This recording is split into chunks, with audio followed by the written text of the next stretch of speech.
La joie se lisait sur les visages des techniciens du secteur de l'électricité ce matin du lundi 21 décembre 2015.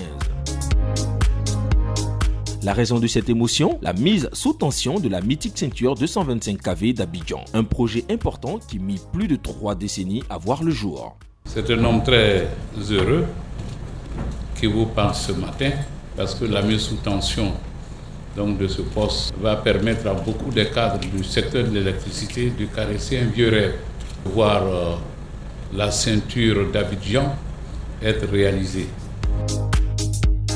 Pour fiabiliser les réseaux électriques, des dispositions particulières doivent être prises afin d'éviter des incidents ou avaries sur les unités de production ou les lignes de transport. Depuis quelques années, ces mesures visant à maîtriser les avaries ou incidents n'étaient pas suffisamment assurées au niveau du réseau de transport d'énergie d'Abidjan du fait d'un retard d'investissement accusé dans le secteur.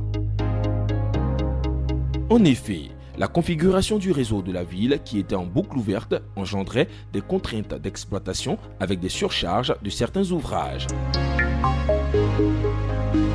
Le ministre du Pétrole et de l'Énergie, M. Adama Toungara, qui a présidé la cérémonie de mise sous tension, a souligné que la réalisation de ce projet va non seulement réduire les risques de coupure sur le réseau, mais introduire une grande souplesse dans l'exploitation du réseau du Grand Abidjan. La mise en place des différents postes de source de la région d'Abidjan va permettre, avec les différents transformateurs qui seront installés, d'augmenter notre capacité de transformation de près de 95%. Ça va permettre aussi d'avoir plus de souplesse dans l'exploitation et plus d'efficacité.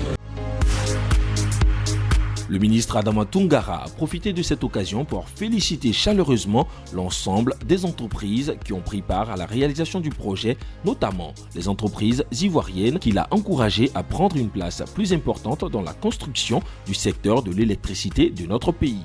Il a affirmé que la Côte d'Ivoire a la chance d'avoir des cadres très compétents dans ce domaine qui doivent se mettre au service de notre pays. Quelques minutes avant, le directeur de Côte d'Ivoire Énergie, M. Hamidou Traoré, avait présenté le concept de la ceinture 225 kV et les avantages qui sont issus de sa réalisation. Ces explications ont été illustrées par un film qui fait l'historique des travaux.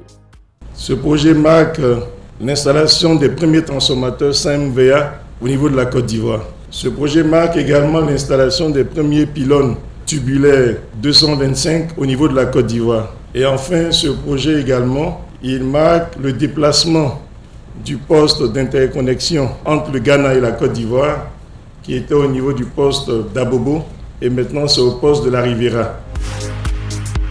Après les discours, une visite des installations a été conduite par M. Traoré Hamidou avant que M. le ministre ne procède à la mise sous tension de la ceinture du réseau électrique 225 kV.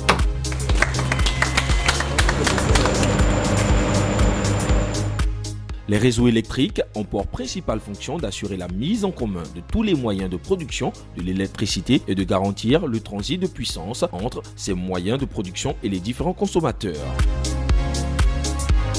En 2013, le ministère du Pétrole et de l'Énergie, à travers Côte d'Ivoire Énergie, a remis au goût du jour le projet de la ceinture d'Abidjan, vieux de 32 ans, en l'inscrivant dans le vaste programme d'investissement engagé par le gouvernement ivoirien pour améliorer la qualité de l'alimentation électrique de la région d'Abidjan. Le bouclage de la ceinture du réseau électrique 225 kV a donc été lancé grâce à un financement de la Banque ouest-africaine de développement BOAD à hauteur de 6 milliards de francs CFA. La réalisation de ce projet permet ainsi d'augmenter la capacité de transformation de 125-90 kV d'Abidjan à 690 MVA, soit une croissance de 130 MVA. Grâce à tous ces travaux, la qualité de la desserte en électricité de la Riviera et de Bingerville est améliorée et la ceinture 225 kV de la ville d'Abidjan, désormais mise en service, permet une réduction nette des perturbations sur le réseau électrique du district d'Abidjan. Les travaux ont démarré en octobre 2014 et ont été achevés le 13 décembre 2015.